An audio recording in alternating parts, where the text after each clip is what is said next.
welcome back to my channel Institute of Commerce Studies. How are you all students? If you are coming to this channel for the first time, children, then go and subscribe to the channel and do not forget to press the bell icon because I am uploading videos every day for you. और मैंने video upload कर दी है, मैं live आ गई हूँ या मैंने business की करी है या अकाउंट्स की करी है, या आपको कब पता चलेगा? जब बेल आप प्रेस करेंगे तो नोटिफिकेशन आएगा आपके फोन में, ठीक है। तो आपको पता है कि मैंने अकाउंट्स और बिजनेस दोनों का 12th क्लास का स्टार्टिंग से कोर्स शुरू कर रखा है फॉर माय 2022 स्टूडेंट्स। अकाउंट्स की मैं अपनी रिकॉर्डेड क्लास डेली डाल रही हूँ। बिजनेस स्टडीज में मैंने स्टार्ट किया हुआ है यूनिट 1 का 1.1 management introduction and 1.2 nature of management हम ऑलरेडी कर चुके हैं, उनके लिंक्स मैं डिस्क्रिप्शन बॉक्स में दे रही हूँ। आज हम करेंगे 1.3 यूनिट 1 का 1.3। तो यूनिट 1 का 1.3 है levels and functions of management. ये पूरा टॉपिक एक दिन में कवर नहीं हो पाएगा, तो आज मैं 1.3 का बना रही हूँ पार्ट 1 और कल बनाऊंगी 1.3 का पार्ट 2। तो जो यूनिट 1 का 1.3 है उसे हम दो पार्ट में करने वाले हैं। आज हम करेंगे लेवल्स और कल हम करेंगे फंक्शंस। क्लियर? तो आज का जो टॉपिक है that is levels of management. तो अब हम स्टार्ट करते हैं लेवल्स ऑफ मैनेजमेंट के बारे में कि क्या होते हैं। Please go through the whole video, क्योंकि मैं वीडियो के बीच में छोटे छोटे पॉइंट्स बताती रहती हूँ जो आपके बोर्ड एग्जाम में आपके बहुत हेल्पफुल हो सकते हैं। और पूरी डिटेल मैंने जैसे आपको बताया था कि केस स्टडी में कहीं से भी क्वेश्चन आ सकता है, तो कोई भी पॉइंट आपको कब काम आ जाए you never know. So go through the whole video, listen to each and every word. You can also note down the notes because I am giving notes also here. Please make a register and note down all the notes, and if there is any problem you can write a comment anytime. Okay, so let's start the class. Let's start today's topic. So this is about levels and functions of management. अब इसके बारे में मैंने पहले live class भी दी हुई है, levels and objectives की दी थी उसमें मैंने, तो मैं दोबारा बता देती हूँ एक बार। जब भी हम एक ऑर्गेनाइजेशन में काम करते हैं तो हम किसी न किसी लेवल पे काम कर रहे होते हैं, या तो हम बहुत हाई पोस्ट पे होते हैं या उससे कम या बिल्कुल ही नीचे वाली पोस्ट पे होते हैं। सो हर काम के लेवल के हिसाब से, हर काम के नेचर के हिसाब से उसका लेवल डिसाइड किया जाता है। तो उसी तरीके से एक ऑर्गेनाइजेशन को 3 लेवल में बांटा जाता है। एक ऑर्गेनाइजेशन को 3 लेवल में बांटा जाता है और इन 3 लेवल्स को हम बोलते हैं मैनेजरियल लेवल्स। क्या बोलते हैं हम? Managerial levels. तो एक ऑर्गेनाइजेशन में बेसिकली होते हैं 3 मैनेजरियल लेवल्स। अब मैनेजरियल लेवल से हमें ये समझ आ रहा है कि तीनों लेवल में मैनेजर ही काम कर रहे हैं, लेकिन एक बहुत हाई पोस्ट पे, एक उससे कम पोस्ट पे और एक उससे भी कम पोस्ट पे, पर है तीनों मैनेजर्स ही, ठीक है। तो सबसे ऊपर वाली पोस्ट का नाम है टॉप लेवल, सबसे ऊपर top level managers, then middle level managers and then supervisory और ऑपरेशनल लेवल मैनेजर्स। इसे लोअर लेवल मैनेजर्स भी बोलते हैं। लेकिन मैं आपको यही सजेस्ट करूंगी कि एग्जाम में अगर इसका क्वेश्चन आता है तो आप लोअर लेवल वर्ड हटा के आप इसे सुपरवाइजरी और ऑपरेशनल वर्ड दीजिए, ठीक है। तो एक ऑर्गेनाइजेशन 3 लेवल में डिवाइडेड होती है, which is top level, middle level and supervisory और ऑपरेशनल लेवल। अब टॉप लेवल में तो वो लोग होते हैं जो काम नहीं करते, ये सिर्फ प्लान करते हैं। प्लान करना है कि हमें क्या करना है, बजट कितना होना चाहिए, पैसे कहाँ से आएंगे और पॉलिसीज क्या क्या होनी चाहिए, सिर्फ प्लानिंग का काम होता है इनका। तो वो होते हैं टॉप लेवल, जैसे कि chief executive officer, chief finance officer, general manager, managing director, president, vice president और बोर्ड ऑफ डायरेक्टर्स। ये सब जो होते हैं ये आते हैं हमारे टॉप लेवल में। फिर इनके अंडर काम करते हैं मिडिल लेवल मैनेजर्स, यानी कि एक ऑर्गेनाइजेशन को अलग अलग डिपार्टमेंट में बांटा रहता है, जैसे कि purchase department, sales department, marketing department, finance department और बहुत सारे डिपार्टमेंट्स होते हैं कि जैसे कि आप कह सकते हो ह्यूमन रिलेशन डिपार्टमेंट, बहुत सारे अलग अलग डिपार्टमेंट्स में बांटा रहता है। तो हर डिपार्टमेंट का एक हेड होता है, उस हेड को मतलब कि हर डिपार्टमेंट के हेड को purchase manager, sales manager, finance manager, operational manager, जो अलग अलग डिपार्टमेंट के मैनेजर हेड होते हैं वो आते हैं मिडिल लेवल में। टॉप लेवल वाले उनसे बात करते हैं। फिर वो अपने अंडर, उनके अंडर जो मैनेजर्स होते हैं जो सुपरवाइजरी लेवल में होते हैं, जो एक्चुअली में काम करवाते हैं वर्कर से। टॉप लेवल अपनी सारी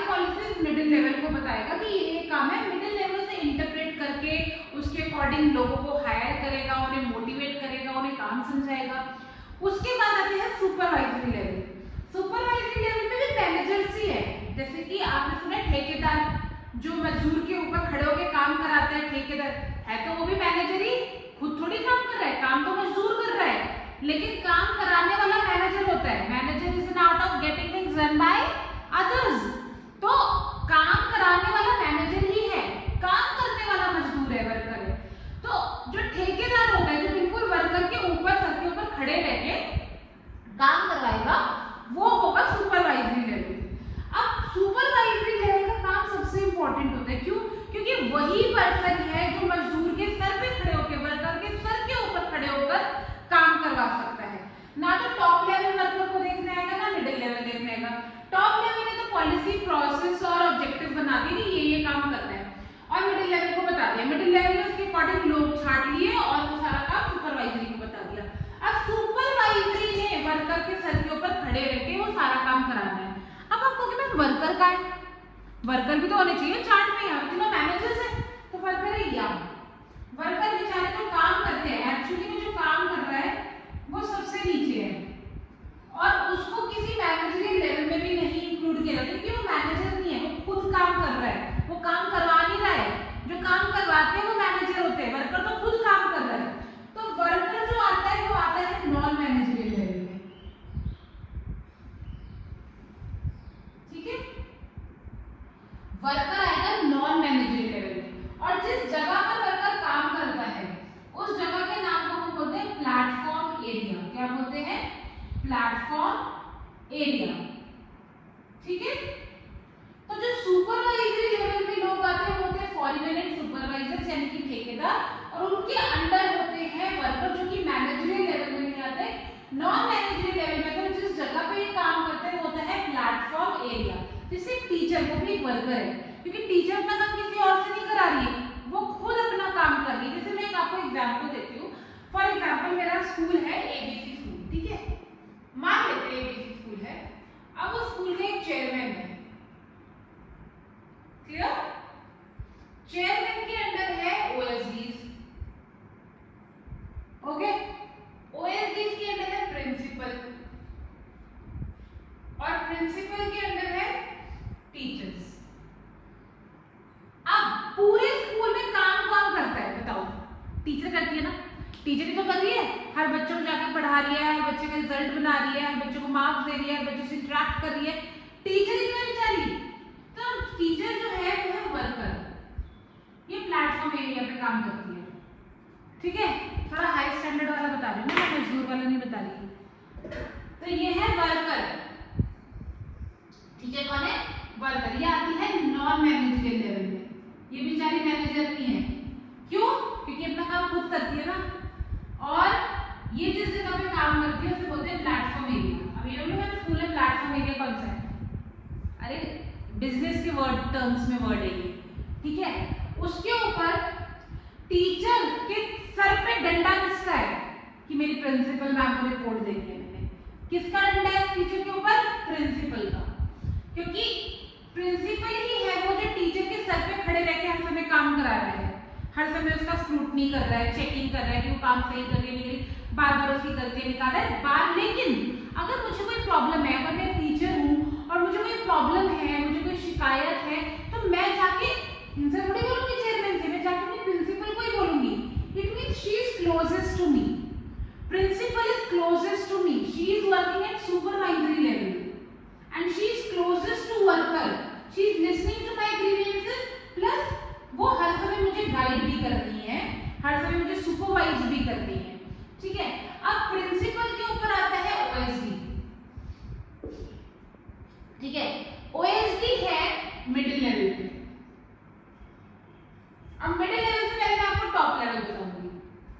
चेयरमैन जो कि मालिक है, मालिक को कुछ नहीं आता, लेकिन मालिक के पास पैसे है। अब मालिक के पास पैसे, तो मालिक ने स्कूल खोल दिया। अब उसे पता है कि भाई मेरे पास पैसे है, नहीं आता है, मालिक को भी आता है, ऐसा नहीं है, लेकिन मालिक आके खुद थोड़ी सारे सब्जेक्ट्स पढ़ा सकता है। अगर वो खुद ही पढ़ाने लग जाएगा सब कुछ, तो फिर तो मैनेजमेंट हो ही नहीं सकता, स्कूल कैसे चलाएगा वो, ठीक है? तो उसने क्या करा, उसने टीम बनाई पूरी। उसने ऑब्जेक्टिव बनाया कि मुझे इस साल में स्कूल में इतने बच्चे चाहिए और इतना रिजल्ट चाहिए स्कूल का, ठीक है, और इतने बच्चे स्कूल से नहीं निकलने चाहिए और इतने स्कूल में एडमिशन आने चाहिए, इतने में पैसे दे रहा हूँ तुम्हें इन सब कामों के लिए। तो क्या करा उसने ऑब्जेक्टिव बना दिया, उसने पॉलिसीज बना दी, उसने बजट दे दिया, उसने सारी अपनी चीजें बता दी, लेकिन वो ये काम खुद नहीं कर सकता, वो सिर्फ प्लान कर सकता है, ठीक है, अकेले वो क्या क्या कर लेगा। तो चेयरमैन का काम है ये प्लानिंग करना टॉप लेवल पे। उसने सारी प्लानिंग बताई जो अलग अलग ओएसडी, जैसे कि ऑफिसर इन स्पेशल डिपार्टमेंट, कि उसने अलग अलग डिपार्टमेंट से मानो बहुत सारी ब्रांचेस है, ये अलग अलग सेक्शन है, कॉमर्स सेक्शन का एक ओएसडी और साइंस सेक्शन का एक ओएसडी, आर्ट सेक्शन का एक ओएसडी, प्राइमरी सेक्शन का एक ओएसडी, उसने सारे ओएसडी से बात की। अब सारे ओएसडीज जो है वो क्या करेंगे, अपने अपने डिपार्टमेंट का कंट्रोल ले लेंगे और अपने अपने डिपार्टमेंट में लोगों को मतलब कि एम्प्लॉयमेंट देंगे, किन लोगों की जरूरत है वो देखेंगे, अपनी ये सारी चीजें प्रिंसिपल को बताएंगे कि मैम इस बार ये होना चाहिए स्कूल में, इस बार ये नहीं होना चाहिए स्कूल में। मतलब चेयरमैन और प्रिंसिपल के बीच का मीडिएटर है ओएसडी, और एम्प्लॉयज को रिक्रूट करना, एम्प्लॉयज को लेकर आना, ये सारी चीजें देखेगा ओएसडी। ओएसडी सारे इंस्ट्रक्शन देगा प्रिंसिपल को यानी सुपरवाइजरी, और सुपरवाइजरी टीचर के सर पे खड़े होकर काम करता रहेगा। बेचारा टीचर जो है वो इतने सारे लोगों के बोझ के तले दब के काम करता रहेगा, पैसे भी सबसे कम मिलेंगे उसको, ठीक है। तो बेसिकली ये जो है ये सैलरी वाला नहीं है, ये प्रॉफिट कमाते हैं, इसके अंदर सारी सैलरी लगे है, ठीक है। तो जो टॉप लेवल है बेसिकली वो काम नहीं करते, वो प्लानिंग, प्रोसेस बनाना, पॉलिसीज बनाना, ऑब्जेक्टिव्स डिसाइड करना, ये काम है टॉप लेवल का। वो सारा काम हम मिडिल लेवल को बता देंगे। मिडिल लेवल अपना अपना काम अपने सब में रख के अपने जितने एम्प्लॉइज चाहिए, क्या क्या इंस्ट्रक्शंस देने हैं सुपरवाइजरी लेवल को, ये सब काम करेंगे। इन दोनों के बीच में मीडिएटर होगा मिडिल लेवल। सुपरवाइजर लेवल बिल्कुल सर्वर के सर पे खड़े होकर काम करेगा, फॉरीमैन लाइक ठेकेदार, ओके। तो आज मैं अब आपको बताने वाली हूँ कि इनके फंक्शंस क्या एग्जाम में आते हैं। जैसे क्वेश्चन कैसे आएगा कि एक आ जाएगा your father is working as a director in a company, your father is working as a worker in a company, or your grandfather was working as a deputy manager in a company, तो बताओ at which level was he working और उनके 3 functions लिखो। तो पहले तो आपको उनका क्या आइडेंटिफाई करना है, आपको आइडेंटिफाई करना है उनका फंक्शन लेवल कि एज अ डायरेक्टर वो कौन से लेवल पे थे, टॉप लेवल पे थे, और उनके फंक्शंस क्या, तो फंक्शंस लर्न होने चाहिए। तो मैंने पहले ही बताया है एज इट इज सब हेडिंग वही रहेगी जो मैं बता रही हूँ। अपने दिमाग से अपनी तरीके से हेडिंग मत लिखना, एक्सप्लेनेशन लिखनी है अपने वर्ड में, लेकिन जो सब हेडिंग है वो यही रहेगी। तो अगर आप काम कर रहे हैं टॉप लेवल पे, यानी कि ये जो चेयरमैन जी है, इनका क्या काम है, इनका काम है कि इन्होंने ऑब्जेक्टिव डिटरमाइन करके कि भाई इस साल स्कूल में 1000 बच्चों का एडमिशन होना चाहिए, ऑब्जेक्टिव डिसाइड करिए।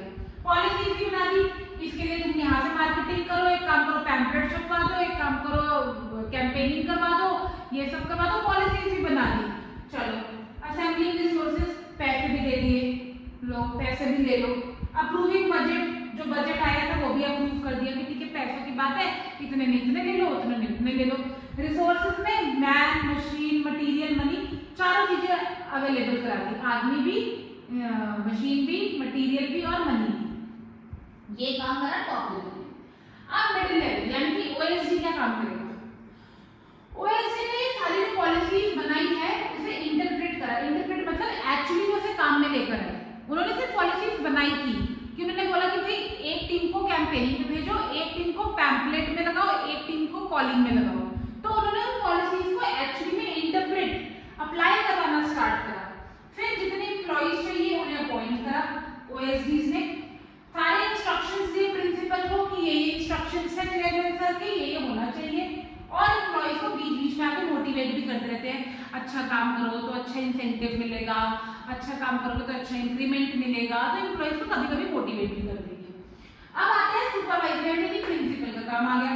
प्रिंसिपल क्या करेगा, प्रिंसिपल वर्कर की ग्रीवियंसेस, जो मैंने कहा था अगर वर्कर को टीचर को कोई प्रॉब्लम है तो वो कौन सुनेगा, प्रिंसिपल सुनेगा, टीचर के सारे दुख सुनेगा प्रिंसिपल।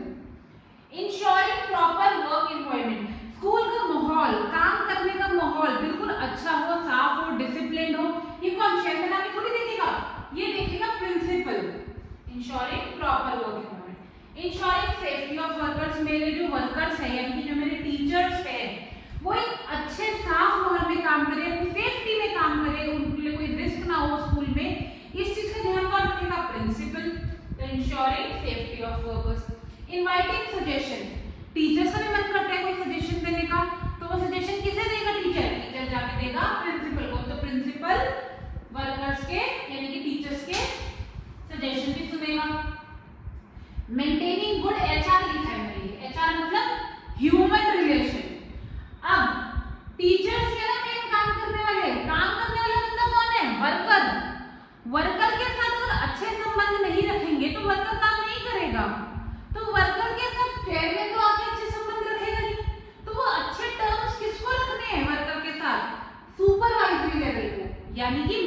प्रिंसिपल को अपने टीचर्स के साथ टर्म्स कैसे रखने, अच्छे रखने हैं ताकि वो अच्छा काम करे।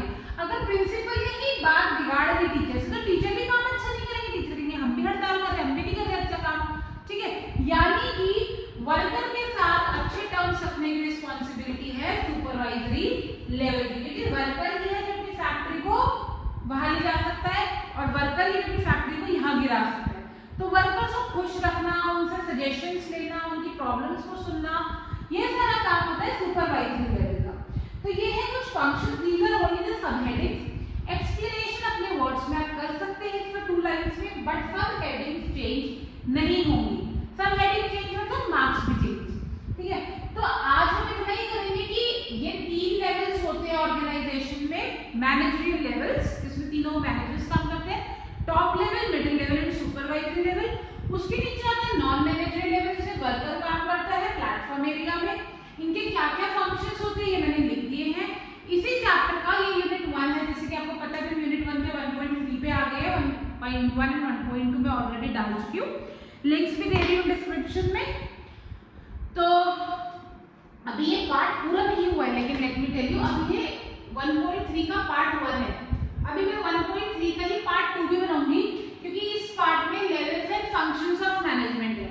अभी मैंने आपको सिखाया था लेवल्स, फंक्शंस अगले पार्ट में कराऊंगी। तो 1.3 का फर्स्ट पार्ट ये है और 1.3 का सेकंड पार्ट कल मैं डालूंगी, फंक्शंस ऑफ मैनेजमेंट, ठीक है। Till then practice this, and if there is any query you can write it in the comment box. I hope it is clear and you enjoyed the class. So keep practicing and bye.